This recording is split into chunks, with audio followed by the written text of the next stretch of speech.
சம்சாரம் என்பது வீணை, சந்தோஷம் என்பது ராகம்.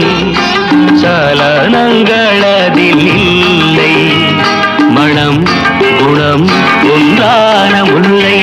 சம்சாரம் என்பது வீணை, சந்தோஷம் என்பது ராகம். சலனங்களதில் இல்லை, மனம் குணம் ஒன்றான முல்லை.